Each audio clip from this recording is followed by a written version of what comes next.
கடன் இருக்கு. அந்த கடன அடைக்க நான் இன்னொரு கடன் வாங்குறேன்றத விட ஒரு பெரிய மிஸ்டேக் பண்ண முடியாது. கடைசி வரைக்கும் நிறுத்த மாட்டோம் நம்ம. இத அடைச்சு, அத அடைச்சு, அத அடைச்சுன்னு போயிட்டே இருக்கும். ரைட்டா? முடிஞ்ச அளவுக்கு புது கடன் வாங்காம இருக்கும். அடைக்க ட்ரை பண்றேன்ற பேர்ல புதுசா ஏதோ ஒரு கிரெடிட் கார்டோ ஏதோ ஒரு கடனோ குடுக்குறேன்னு சொன்னா அத வாங்கி வச்சுக்கூடாது. இப்போ சிலர்கிட்ட எல்லாம் பேசினேன். இந்த சில பேங்க்ல ஜம்போ லோன், பர்சனல் லோன் அப்படின்னு சொல்லிட்டு லோன் கொடுப்பாங்க. போன் பண்ணி உங்களுக்கு 25 லட்ச ரூபா வரைக்கும் எலிஜிபிலிட்டி இருக்கு, எடுத்துக்கிறீங்களா? அது ஏதோ ஃப்ரீ மணின்னு தோணுமா என்னன்னு தெரியல. போன் நம்ம கேட்கும் போது 25 லட்ச ரூபா தெரியாப்பா அப்படின்னு சொல்லிட்டு ஓகே எடுத்துடுறேன். அதுக்கப்புறமா அதை என்ன பண்ணலான்றதை யோசிச்சுக்கலாம். அந்த அந்த ஒரு மென்டாலிட்டியில மக்கள் இருக்காங்க. ரைட்டா? சோ ப்ராபப்லி அந்த மாதிரி ஏதாவது வருதுன்னா கடன் சம்பந்தமா எந்த போன் வந்தாலும் வச்சிருங்க. நீ எனக்கு போன் பண்ணாத, வச்சிருங்க. முடிஞ்சா அந்த நம்பரை பிளாக் பண்றேன். ரைட்? சோ கடன் வாங்காம இருக்கிறது முதல் ஸ்டெப். அப்படி தெரியாம வாங்கிட்டேன்னா அதை அதிகமா அடைச்சு கட்டுறது தான் அடுத்த ஒரே வழி. நம்ம அதுல இருந்து தப்பிக்கணும்னா டேர்ம் இன்சூரன்ஸ் சூஸ் பண்றது ரொம்ப ஸ்ட்ரெயிட் ஃபார்வர்ட் தான்.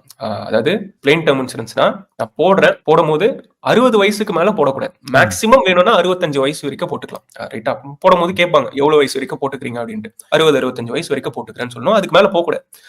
நிறைய பேர் என்ன பண்ணுவாங்கன்னா 60 எனக்கு எதுவும் ஆகாது, எனக்கு ஏதாவது தப்பா நடக்குதுன்னா நான் 80 தான் போய் சேருவேன்னு நினைக்கிறேன், அப்ப என் குடும்பத்துக்கு வந்தா நல்லா இருக்கும்னு யோசிச்சு அதை சூஸ் பண்ணுவாங்கல்ல. அது ரொம்ப ரொம்ப ரொம்ப பெரிய விஷயம். 2 ரீசனுக்கு. ஒண்ணு, எக்ஸ்ட்ராவா பிரீமியம் கட்டுவீங்க. 60 வயசுக்கு நீங்க எடுக்கிறதுக்கும் 80 வயசுக்கு எடுக்கிறதுக்கும் பிரீமியம் டிஃபரன்ஸ் சிக்னிபிகண்டா இருக்கும். ரெண்டாவது, 60 வயசு வரைக்கும் தான் நம்ம குடும்பம் நம்மள டிபெண்ட் ஆயிருக்கு. அது வரைக்கும் தான் நம்ம சம்பாதிப்போம். அது வரைக்கும் தான் நம்ம ஃபேமிலி நம்மள டிபெண்ட் ஆயிருக்கு. அதுக்கப்புறம் நம்மளோட பசங்களோ நம்ம ஃபேமிலியோ ஆல்ரெடி அவங்களே இண்டிபெண்டா இருப்பாங்க. அதுக்கு மேல அது கிடைச்சி பிரயோஜனமும் கிடையாது. இப்போ 1 கோடி ரூபாய் டேர்ம் இன்சூரன்ஸ் கேட்கும்போது ரொம்ப பெருசா தெரிஞ்சாலும் இன்னைக்கு 1 கோடின்றதும் 60 வயசுல 1 கோடின்றதும் ஒண்ணு கிடையாது. அன்னைக்கு அதோட வேல்யூ ஒண்ணுமே இல்ல. லிட்டரலா அதை வச்சு ஒண்ணுமே பண்ண முடியாது. இப்போ எக்ஸாம்பிள் சொல்லணும்னா ஒரு 30-35 வருஷத்துக்கு முன்னாடி எங்க அப்பா ஒரு குடும்பத்தை நடத்தணும்னா மாசத்துக்கு 800 ரூபாய் இருந்தா போதும் போல இருக்கு. வெறும் 800 ரூபாய். 800 ரூபாயில இன்னைக்கு ஏதாவது பண்ண முடியுமா? ஒண்ணுமே பண்ண முடியாது. ரைட்டா?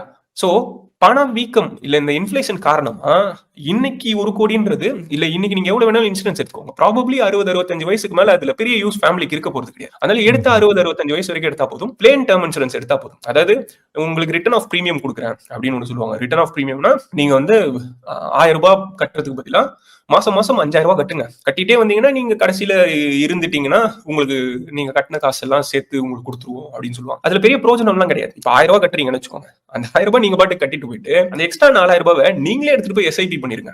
நீங்களே எஸ்ஐபி பண்ணீங்கன்னா அவன் கொடுக்கறத விட உங்களால அதிகமா சேர்த்திருக்க முடியும். அவன் ஏதோ கொடுக்குறேன்னு சொல்லியிருப்பான்ல, அதை விட ரொம்ப அதிகமா சேர்த்திருப்பீங்க. நீங்க எதிர்பார்க்காத அளவுக்கு அதிகமா சேர்த்திருப்பீங்க. அதனால இந்த எக்ஸ்ட்ராவா எனக்கு திரும்ப வரும், எனக்கு திரும்ப வரணும் அப்படின்ற எண்ணத்தை முதல்ல நிறுத்திக்கணும். திரும்ப வர மாதிரி பாலிசிஸ் எடுக்க வேண்டாம். அப்படி எடுக்கணும்னு யோசிச்சீங்கன்னா ஜீரோ காஸ்ட் டேர்ம்னு ஒண்ணு இருக்கு. ஜீரோ காஸ்ட் டேர்ம்னா இதே பிரீமியம், அதே 1000 ரூபாய் பிரீமியம் தான். ஆனா 65 வயசுக்கு எடுத்திருக்கீங்கன்னா 60ல இருந்து 65க்குள்ள நீங்க அந்த பாலிசியை சரண்டர் பண்ணிடணும். சரண்டர் பண்ணிட்டீங்கன்னா உங்களுக்கு காசு கொடுத்துருவேன் அப்படின்னு. சரண்டர்னா என்ன அர்த்தம்? அதுக்கப்புறம் ஏதாவது ஆச்சுன்னா காசு கொடுக்க மாட்டோம். ஃபேமிலி காசு வர. ரைட்டா? சோ இதுதான் ஜீரோ காஸ்ட். சோ அது வேணா எடுத்துக்கலாம். Worst case.